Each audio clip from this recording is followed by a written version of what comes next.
Les taxis volants, c'est pour demain, oui, j'en suis intimement convaincu. Et avant même d'y aller, on s'était dit sur les marches du parvis, quoi qu'il arrive, on continue. On nous a dit que ce qu'on faisait, c'était n'importe quoi, que personne ne l'avait jamais fait avant. On s'est dit qu'on allait construire le plus gros drone de France dans notre garage. On a fait un prêt étudiant, on a acheté pour 7 000 € de lithium sur internet. On est capable de se dire, quand on se lance dans un projet, je peux pendant 10 ans me dédier à ça, et quelles qu'en soient les conséquences. Salut Paul. Salut Emma. Merci beaucoup de venir nous parler de CAPS sur le podcast des étudiants entrepreneurs. Tu as 30 ans, tu es physicien, tu as fait un master de finance à l'ESSEC. Oui, c'est ça. J'ai d'abord fait une licence de physique, sciences fondamentales orientées physique, puis après un master de physique à l'ENS de Saclay toujours. J'ai terminé ce master de physique en faisant un mémoire sur la nanophotonique à Harvard. Mais à ce moment-là, on avait déjà commencé à réfléchir à notre projet avec mes associés et je suis revenu en France pour faire un master en finance à l'ESSEC à ce moment-là. En fait, on était 3 physiciens dans l'équipe de fondateurs. On a rapidement compris que c'était un projet qui aurait besoin d'avoir différentes compétences au sein de l'équipe de fondateurs. Et ça, c'est important, c'est d'avoir des synergies et des complémentarités entre les fondateurs. Là, il nous manquait fondamentalement cet aspect financier et commercial. Et c'est pour ça que je me suis lancé à ce moment-là dans ce master de finance à l'ESSEC. Okay. Et petite anecdote intéressante, c'est que je suis le premier du master de finance de l'ESSEC à faire mon stage de fin d'études en auto-entrepreneuriat. Là où ils vont tous faire de la finance classique. Ok, trop cool. Donc oui, tu viens de nous parler sur ce podcast parce que tu as commencé à entreprendre donc, en étant encore étudiant, en lançant CAPS, donc un drone de mobilité pour dépolluer les centres-villes, l'aéronautique. Ça va faire 6 ans que tu te consacres sur ce projet. Alors on a commencé en 2017 en effet, mais on commençait à réfléchir, c'est là où on a eu l'idée, qu'on a commencé à challenger un peu l'idée, venir faire des premières modélisations, regarder ce qui était possible, aller discuter aussi, on allait discuter avec les acteurs, donc les responsables mobilité des grandes villes, pour comprendre un peu quels étaient leurs enjeux, quels étaient leurs besoins, et comment nous, on pouvait articuler un positionnement intéressant, à la fois pour les usagers finaux, mais qui puisse s'inclure fondamentalement dans nos villes. Par contre, la société, elle a été créée à la mi-2019, officiellement. Et le Covid a mis un petit temps d'arrêt pendant 1 à 2 ans à un moment. Mais oui, ça fait fondamentalement 5 ans que la société est créée maintenant. Ça commence à payer CAPS parce que vous avez fait Vivatech, vous avez été lauréat du Trophée de l'Avenir l'année dernière. Tu étais au salon Global Industrie. On dort pas beaucoup, ouais. Mais c'est une aventure assez intéressante. On travaille avec des gens qu'on a choisis, avec des gens qui sont intéressants, qu'on aime bien, sur un projet qui nous passionne. On se réveille tous les matins à se dire on essaie de créer le futur de la mobilité. Donc à la fois des personnes dans les villes pour accélérer un peu nos déplacements. Il faut savoir qu'à l'échelle du monde, c'est 1 mois chaque année qui sont passés par les gens dans les transports quotidiens pour faire le trajet domicile-travail. 1 mois. Avec des moyennes de trajet de 45 minutes et allant jusqu'à 1h15 assez facilement. Donc l'idée, c'est de venir vraiment décarboner ces trajets-là pour ceux qui vivent les plus en périphérie. Leur permet de faire des trajets qui prenaient 45 minutes, 1 heure en 10 minutes. Mais c'est une vision au long terme, donc l'idée c'est de commencer par faire de la logistique pour les industriels. Et c'est un challenge assez intéressant, la vision finale nous passionne, donc ouais, ça, on va bien. Vrai ou faux, on m'a pris pour un fou la première fois que j'ai parlé de mon projet. Complètement vrai. C'est totalement vrai. C'est un domaine qui est régulé, certifié. Les premières fois qu'on allait voir des officiels de ces écosystèmes, on nous a pris un peu pour des fous. C'est facile de se lancer dans ce secteur. C'est un secteur de passion. Donc lorsqu'on a la passion, c'est le meilleur des moteurs. Après, d'un point de vue plus technique, entrepreneurial, il y a beaucoup de normes, c'est un écosystème qui est très bien établi, avec des codes qui, eux, sont difficiles à aborder, à prendre en compte. Après, je dirais, moi, je suis physicien de formation, pas du tout ingénieur aéronautique, comme le sont mes cofondateurs, et pourtant, on a réussi à s'implanter dans cet écosystème. Ça nous a pris du temps, on a fait toutes les erreurs qu'on peut imaginer, mais quand on a la passion, c'est plus facile. Il ne faut pas réfléchir pour se lancer dans un projet comme ça. Ah si, il faut beaucoup réfléchir.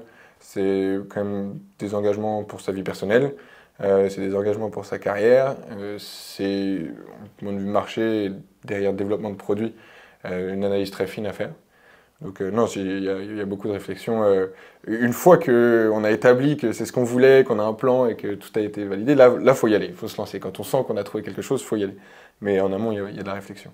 Nous, on a commencé à réfléchir en 2017 et on a créé la société en 2019. Donc il y a quand même eu 2 ans de réflexion, de tests pour voir s'il y avait quelque chose et si on avait réellement touché du doigt une opportunité. Les taxis volants, c'est pour demain. Les taxis volants, c'est pour demain, oui, j'en suis intimement convaincu. Chez CAPS, on a un positionnement qui est de penser que s'il doit vraiment y avoir des taxis volants à grande échelle, il faut qu'ils soient discrets et abordables. On ne veut pas faire un hélicoptère électrique qui soit bruyant et réservé à une élite. Ça prendra plus de temps. L'horizon, c'est pour nous, est plutôt 2030-2035. Normalement, il y a d'ores et déjà des taxis volants qui évoluent aujourd'hui. En Asie particulièrement. Il y a un tel besoin en fait, il n'existe pas une métropole dans le monde qui n'ait pas de problème de congestion, que ces outils qui apportent finalement une solution arrivent à grands pas. Le plus dur chez CAPS, c'est de donner confiance aux utilisateurs. Alors on n'a pas encore d'utilisateurs, donc c'est pas ce que je pourrais dire. Le plus compliqué chez CAPS, c'est d'arriver à transmettre cette vision qui est extrêmement innovante et disruptive. Et d'arriver à transmettre cette vision-là, c'est le challenge qu'on doit répondre. Si je l'ai fait, tout le monde peut le faire? Oui, je pense que dès lors qu'on a la passion, on peut. Ce qui veut dire faux, mais théoriquement, oui, tout le monde peut le faire. Et dernière question, il faut être riche pour se permettre d'entreprendre. Alors, il n'y a pas beaucoup d'entrepreneurs qui sont riches au départ, donc non, je dirais non. Donc ce projet, il est fou. Et quelles ont été vos premières étapes quand vous vous êtes lancé? 2019, été 2019, on crée la structure. Là, on travaille à plein temps dessus avec mes associés, ou quasi plein temps. J'ai un associé qui termine une thèse en physique. Les étapes ont été dans un premier temps construire un premier prototype à échelle réelle. On le verra peut-être tout à l'heure, il est à côté. Pour se dire qu'on a une idée mais on peut le faire. Et aussi venir identifier les complexités, les composants importants, les partenaires aussi qu'on va pouvoir avoir. Ça passe par une phase d'incubation aussi. Après, on essaye de survivre pendant un Covid. Ça, c'est intéressant. Après, on dévoile le produit. On a fait un Vivatech, on a pu présenter au monde ce qu'on développait dans notre garage jusque-là. Rencontrer des acteurs. Là, on s'est refait accompagner par une autre institution qui s'appelle Starburst Aerospace, ce qui nous a permis aussi de structurer notre projet plus d'un point de vue business. Après, il faut aller chercher des fonds pour passer à l'étape suivante. Ce qu'on a fait cette année, ce qui permet après de structurer une équipe. Et maintenant, l'objectif maintenant, c'est de mettre un produit en face d'un client. Donc, on développe la version finale de ce que sera le drone pour l'industrie aujourd'hui. Et nos premiers partenaires commerciaux qui sont volontaires pour décarboner, accélérer, fluidifier la chaîne d'approvisionnement industrielle. Et justement, comment on évolue dans un secteur qui demande autant d'investissements financiers? Il faut bien structurer son approche, avoir beaucoup de flexibilité pour pouvoir durer dans le temps si des choses prennent plus de temps que prévu. Bien structurer son idée. Tu as des exemples concrets Le Covid, par exemple. C'était un moment où, normalement, au début du Covid, nous, on devait lancer une levée de fonds à ce moment-là. Donc nous, ce qu'on avait fait, c'est que la manière dans laquelle on travaille, c'est qu'on structure des phases bien chiffrées et à la fois financièrement et dans le temps, ce qui permet de ne pas avoir de charge sur l'entreprise dès lors que cette phase est terminée, et donc permettre à l'entreprise de pouvoir survivre, même si elle n'a pas de revenus pendant un certain temps. Travailler avec des gens flexibles, donc prendre des temps partiels, travailler avec des stagiaires, des choses comme ça, pour pouvoir avoir une certaine flexibilité, réduire les coûts et les charges de l'entreprise et avancer dans le temps. Ne pas prendre 12 CDI d'un coup qu'on ne sait pas si on va pouvoir financer sur le long terme. Et prévoir très en amont ces levées de fonds, ça prend beaucoup de temps. C'est très fatigant et très montagne russe pour le moral. Donc voilà, faut se préparer pour ces choses-là. Justement, comment tu vis depuis 5 ans financièrement sur un projet qui demande autant de temps de recherche et développement où tu ne peux pas encore commercialiser? Sur les levées de fonds, les premiers investissements initiaux, avec des petits jobs à côté, des choses comme ça, qui permettent de mettre de côté. De temps en temps, on se met un peu dans le rouge et puis ça repart. On faisait partie du programme d'accompagnement de l'école polytechnique au départ. C'est là où on a créé notre premier prototype. Puis on a suivi l'accélération de Starburst Aerospace, qui était plus un volet relationnel, marché et finance sur ce projet-là. On est labellisé Deep Tech de la BPI, on a obtenu une bourse de la BPI, ça fait partie des financements qui permettent de lancer ce genre de projet. On a aussi eu des prix à l'innovation de la Banque Populaire Val-de-France qui nous accompagne. Voilà, c'est ce genre d'accompagnement qui nous a permis aussi de grandir, d'apprendre à ce que c'est que le métier d'entrepreneur, de le structurer et de le structurer vers un objectif final qui est la commercialisation du produit, qui est normalement la fin en soi pour tout entrepreneur. Et tu m'as dit que vous aviez fait beaucoup d'erreurs. Oui. Est-ce que tu peux nous en dire quelques-unes? Ben, tout à peu de choses près, Ouais. toutes celles qu'on peut imaginer. Sur les levées de fonds, on a été par exemple un peu ambitieux à vouloir lever tout de suite énormément de fonds. Là où on aurait pu dès le départ lever des plus petits fonds auprès des communautés de business angels ou les mécanismes qui peuvent exister pour faire avancer plus le projet avant d'adresser des fonds. Donc là, on perd beaucoup de temps à aller adresser tous les fonds d'investissement de la planète pour dire « Salut, je suis dans mon garage, j'ai une super idée ». Là où c'est des fonds qui vont attendre un peu plus de maturité, voire un peu plus d'avancée pour pouvoir se positionner sur des gros montants. En termes de développement, quand on assemble un premier prototype, très vite on a très envie de le faire voler, donc on a eu des crashs sur notre premier prototype. Quand on voit un travail de 6 mois, 1 an qui s'écrase devant vous et qu'il faut tout recommencer, ouais, c'est pareil, c'est de la perte du temps, c'est de la perte de moyens financiers. Donc ça, c'est des erreurs qu'on a fait. Des erreurs de contrat. On a signé des contrats de temps en temps avec des gens, on ne savait pas, mais ça ne nous a pas apporté le retour qu'on espérait. On a dépensé un peu d'argent dans des choses qui n'étaient pas utiles. Des erreurs de recrutement. De temps en temps, on recrute des profils qu'on estime bons, mais qui ne sont pas forcément ceux qui sont les plus cruciaux à ce moment-là dans l'entreprise. Savoir vraiment identifier quels sont les besoins à forte valeur ajoutée à un moment donné pour son entreprise, et aller recruter la bonne personne pour le faire. C'est très important. De temps en temps, on va venir trouver des profils qui sont très attrayants et qui semblent être intéressants, mais qui peuvent être finalement pas la valeur ajoutée la plus pertinente à ce moment-là du développement de l'entreprise. Ce genre d'erreur. Tu as mis en place des systèmes à toi, du coup, maintenant, pour éviter ces erreurs? Oui, c'est un retour d'expérience. C'est pas forcément un système, c'est plus un genre de radar dans la tête maintenant qui dit hop hop, déjà vu, pas bonne idée, des choses comme ça. Tu vas poser une certaine question ou tu vas leur faire plus de tests pratiques au début au recrutement? Pour ces choses-là, c'est plus discuter entre nous et plus la structure avance aussi, plus c'est facile d'identifier quels sont les besoins du moment. Maintenant, c'est aussi en discutant avec nos partenaires, savoir ce qu'ils attendent avant de recruter. Voilà, savoir en amont quelles sont les attentes, nous faire un plan détaillé de ce qu'on va pouvoir faire et à partir de là, identifier les personnes clés. Est-ce que tu as une anecdote à nous raconter assez drôle sur la fondation de CAPS? Alors ça peut être intéressant quand on parlait tout à l'heure on nous a pris pour des fous. La première fois, on a obtenu un rendez-vous auprès des instances qui régulent notre écosystème. C'était très tôt, hein, c'était même avant la fondation de l'entreprise ou au tout début. L'objectif, c'était d'avoir un horizon réglementaire sur cette innovation. On connaissait un peu les visions de cette institution assez conservatrice, on va dire, avant même d'y aller. Et on s'était dit, sur les marches du parvis, quoi qu'il arrive, on continue, avant le rendez-vous.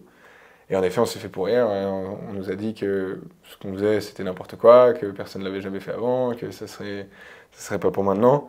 Alors qu'on n'était pas les seuls à le faire. On était les seuls en France à ce moment-là, mais il y en avait beaucoup dans d'autres pays du monde. On peut voir ceux qui sont le plus en avance sur les innovations, et il y avait beaucoup de startups qui le faisaient. Donc il y avait réellement un besoin. Donc ne jamais lâcher. Et donc quand on est sorti, on a rigolé en se disant bon, on a bien fait de se le promettre parce que sinon à la sortie de ce rendez-vous, on arrêtait, quoi. Quand les gens qui régulent notre écosystème nous disent bah non, on peut se dire tant pis, quoi, mais non. On a eu raison, quelques années plus tard, ils ont décidé d'avoir des taxis volants pour les JO, donc c'est qu'on était sur la bonne vision. Ouais, maintenant, passer à la boîte à outils, donc le mode d'emploi de l'étudiant entrepreneur. Quels sont les avantages pour toi de se lancer étudiant? Alors je pense que ça c'est fondamentalement quelque chose qui est important. Quand on est étudiant, on a du temps libre, pas toujours, il y a des moments où on en a moins, mais il y a quand même fondamentalement plus de vacances, plus de temps avec cette flexibilité d'organisation. On n'a pas de famille, d'enfants à charge à ce moment-là. On est assez résilient au manque de sommeil. Et c'est assez intéressant de se lancer à ce moment-là. Il y a aussi le fait qu'on est accompagné par, dans une institution, que ce soit une école, une université ou que sais-je, c'est important d'avoir ce cadre. On va pouvoir poser des questions, avoir des conseils. Aujourd'hui, maintenant, il y a beaucoup de structures qui sont organisées autour de l'entrepreneuriat au sein même des établissements d'éducation. Donc ça va être important et ça va vraiment former les atouts. Ça permet voilà, de pouvoir tester ce qu'on aime, ce qu'on n'aime pas, comprendre là où on est bon, trouver des partenaires aussi, des associés, le cas échéant, et tester son idée pendant qu'on est encore étudiant. Parce que dès lors qu'on n'est plus étudiant, il faut vivre, on rentre dans le monde du travail. Et là, se lancer à ce moment-là, c'est assez complexe. On peut se retrouver isolé et sans expérience préalable. Donc se lancer étudiant, je pense que c'est vraiment quelque chose qui est très enrichissant, qui va être une expérience à valoriser, même si on ne continue pas l'entrepreneuriat après, dans ses futurs travaux, à savoir le travail en équipe, la recherche, être un peu autodidacte, aller se tester soi-même. C'est pas fait pour tout le monde d'être entrepreneur. Certains voilà, n'ont pas l'envie ni le besoin de faire ça. Il faut aller le tester pour savoir. Moi, c'est la méthode que je préconise. Et donc, pour moi, le moment des études est assez bon à ce moment-là pour aller tester ses idées et tester ses capacités pour se lancer dans l'entrepreneuriat si ça nous tente. Et quels seraient tes conseils pour rester motivé, persévérer dans un projet entrepreneurial malgré les obstacles? Alors là, j'ai vraiment 2 conseils fondamentaux à donner. Le premier, c'est de travailler sur quelque chose qui vous plaît. Il faut être convaincu ou passionné, en tout cas, par son idée. Ou même la finalité, hein. Ça peut générer des revenus, ça peut être une motivation forte, hein. Ça peut être aussi ça. Et le deuxième conseil que je donnerais, c'est de le faire avec des gens avec qui on s'entend bien. L'équipe avec qui on va travailler, ça va permettre d'avoir toujours quelqu'un qui soit haut quand il y en a un qui est bas, de se remotiver ensemble, de venir confronter des idées, de générer de l'énergie, de la synergie dans les approches. Et ça, c'est vraiment ce qui va faire la différence, à mon avis. Quelque chose qui nous plaît, travailler sur quelque chose ou pour quelque chose qui nous plaît, avec des gens qui nous plaisent. Là, on crée un écosystème qui est dynamique et dans lequel on s'épanouit. Et ça permet de tenir le coup dans les mauvais passes parce qu'il y en aura. Justement, le partenariat, tu nous en as beaucoup parlé, c'est très important pour un secteur comme le tien. Et comment un étudiant peut proposer un premier partenariat pour le développement de son projet? Ça dépend énormément de la nature du projet, qu'on soit un projet commercial, un projet de recherche, un projet d'ingénierie, et puis ça dépend de l'écosystème. Mais fondamentalement, les gens sont très ouverts à l'innovation, notamment tous les laboratoires de recherche pour ça. Beaucoup d'entreprises ont aujourd'hui des pépinières pour les startups, des incubateurs sont des très bons points d'accès aussi pour ces partenariats, pour créer les premiers POC, des premières initiatives. Il ne faut pas rechercher à tout prix le partenariat non plus, hein. On peut réussir à faire les choses par soi-même, commencer par la porte qu'on choisit. Mais en général, quand on toque à la porte des gens avec suffisamment de bons arguments et de résilience, à la fin on trouve des partenaires. As-tu des conseils à donner aux autres étudiants donc, qui souhaitent se lancer dans la construction des taxis-drones ou dans d'autres projets innovants? Alors, dans les taxis-drones, bon, je ne suis pas là pour avoir de la concurrence tous les jours, mais dans l'innovation en général, dans le projet entrepreneuriat, moi je conseillerais une chose, c'est de trouver une personne, ou deux. Pas être trop de cofondateurs, 2, 3, 4, c'est pas mal. Après, chacun son style, hein. Il y a des startups qui marchent très bien avec beaucoup plus de cofondateurs. De s'associer avant même de savoir ce sur quoi on va travailler. S'associer sur des valeurs, à savoir, ok, on sait qu'on veut être entrepreneur, en tout cas que ça nous intéresse. On sait que tel secteur, telle ambition nous intéresse. Et commencer à s'associer avant même d'avoir le sujet sur lequel on va fonder l'entreprise. Ça va permettre de générer des discussions extrêmement intéressantes. Je vous promets des discussions passionnées toutes des nuits entières. D'échanger régulièrement sur les visions, sur les opportunités et petit à petit structurer un projet comme ça avec des gens. Souvent, les entrepreneurs vont attendre d'avoir l'idée. Ils disent j'ai pas l'idée et du coup je me lance pas, comment je fais? Alors, comment faire ça? C'est s'associer. C'est compliqué par soi-même d'avoir une idée comme ça. C'est vraiment dans la discussion, dans la recherche. Et là, venir structurer, vous trouverez plein d'outils pour comment identifier un problème, aller le résoudre, des choses comme ça. Pas chercher absolument à révolutionner le monde, hein, c'est absolument pas obligatoire. L'entrepreneuriat, ça peut être juste monter une boutique, monter un artisanat, voilà, et fondamentalement trouver ce qui nous plaît. Après, si on peut rajouter sa petite touche personnelle, c'est ce qui fera la différence quand on va apporter sa solution dans l'écosystème. Et là, à mon avis, vous avez toutes les clés du succès. Vous travaillerez avec des gens qui vous correspondent sur un sujet qui vous correspond, sans avoir forcément un poids démesuré sur les épaules de se dire il faut que je révolutionne la planète et à partir de là, normalement, tout se passe bien. Mais trouver un associé, c'est pas forcément facile. Là, toi, tu as trouvé les tiens dans ta classe et les étudiants peuvent trouver leurs futurs associés dans leur classe. Mais comment savoir que c'est la bonne personne, qu'on va bien s'entendre? Bah, c'est tout l'avantage de faire ça pendant qu'on est étudiant, on a le temps de faire ça. C'est des gens qu'on connaît un peu plus. On a l'occasion de les voir quotidiennement, en classe ou ailleurs. Parce que ça peut être des gens de notre école, mais ça peut aussi être des gens qu'on va rencontrer pendant ses activités extrascolaires. Ça peut être des gens de notre cercle d'amis, des gens voilà, qu'on a l'habitude de côtoyer ou des gens qu'on rencontre. Il existe aussi des plateformes pour trouver son cofondateur. Avec qui voilà, on échange. Il y a même des plateformes qui existent où des gens ont déjà un projet et cherchent des cofondateurs. Vous pouvez les trouver sur Internet. Là-dessus, vous allez pouvoir vous positionner assez facilement. Après, l'idée, c'est de voir comment on réfléchit. Ce qu'il faut, c'est arriver à se mettre dans une situation un peu stressante, un peu complexe, où il n'y a pas de solution évidente, où il n'y a pas de solution facile, et voir comment on réagit à plusieurs. Est-ce que tout de suite on se prend la tête, ou est-ce qu'on arrive à prendre les choses calmement, de façon un peu plus rationnelle, je dirais. Peut-être mon côté physicien qui parle là, mais en tout cas, arriver à voir comment on travaille dans la difficulté comme dans les bonnes situations. Et à partir de là, si on a trouvé quelqu'un avec qui voilà, on se dit je suis capable de passer des heures avec cette personne, et si on a un problème, fondamentalement, je peux compter sur cette personne, je sais que cette personne sera un atout et pas un poids. Comment un étudiant peut gérer les risques et les incertitudes liées à son projet entrepreneurial? Il peut pas. Je vais pas vous mentir, il peut pas. Toujours avoir une focalisation produit. C'est-à-dire, est-ce que je fais quelque chose que les gens ont besoin d'utiliser? Est-ce que si je propose ça, c'est pas parce que ce produit me fait marrer, mais parce que derrière, il y a un marché, il y a un client qui va venir derrière l'utiliser. Ça, c'est la base de la chose. Si derrière, on arrive à identifier un marché, identifier un besoin pour les gens, et des choses concrètes, hein, ça passe par les fameux petits questionnaires qu'on fait passer dans tout son entourage, aller faire du porte-à-porte, si on a quelque chose, on va aller voir pour adresser, je sais pas, on a une solution pour tel artisan, aller à la porte de tous ces artisans, leur parler. Ces gens-là vous accueilleront toujours avec bienveillance, hein, si vous venez avec un bon état d'esprit et toute la meilleure volonté du monde. En général, les gens vous accueillent bien.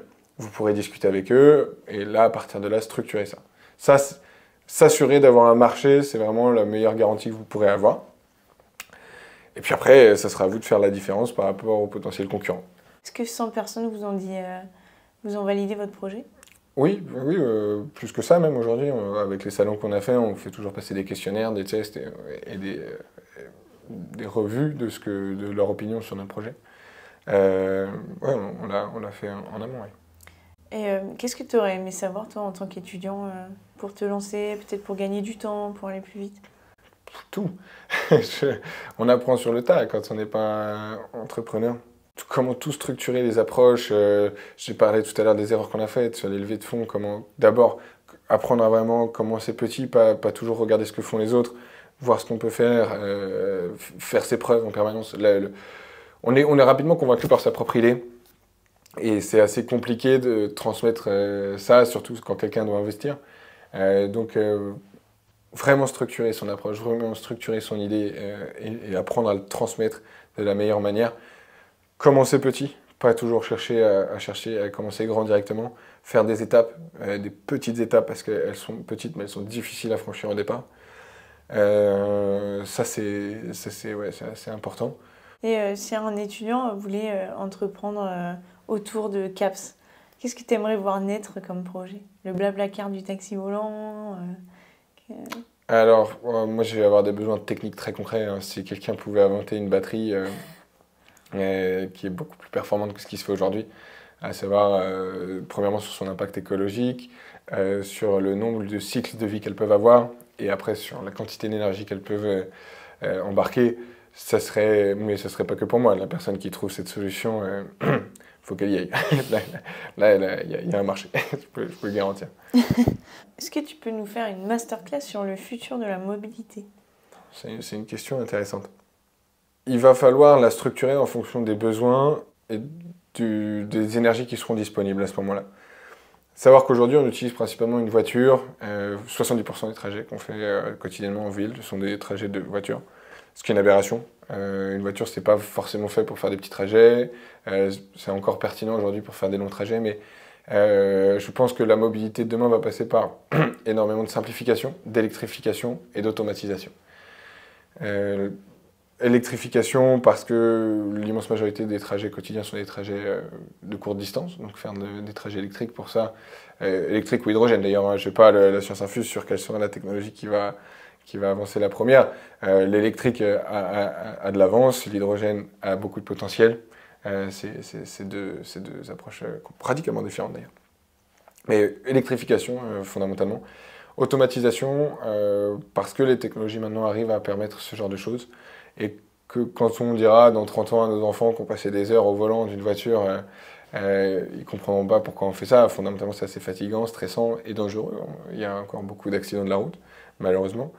Et venir automatiser tout ça va permettre de fluidifier beaucoup des échanges, de permettre de faire gagner beaucoup de temps aux gens en disponibilité, de rendre accessible la mobilité à plus de personnes aussi. Je pense que la mobilité de demain, elle est partagée, en tout cas pour la mobilité quotidienne. Quand on prend l'exemple de la voiture, on l'utilise le matin et le soir pour faire le trajet à l'aller, le trajet du retour. Mais le reste du temps, elle est garée et elle ne sert à rien. Alors qu'une mobilité partagée permet de bénéficier en fait, d'un parc que tout le monde utilise et qui va pouvoir ne pas être à l'arrêt en permanence. Donc ça, c'est aussi bien vrai pour les voitures que pour énormément d'autres aspects. Et est-ce que tu aurais un conseil justement pour gérer l'argent de sa levée de fonds, ne serait-ce que pour se payer? Ça s'appelle un business plan. Principalement, on structure nos coûts financiers sur 2 fois le temps qu'on a prévu. Enfin, ouais, ça c'est pas mal.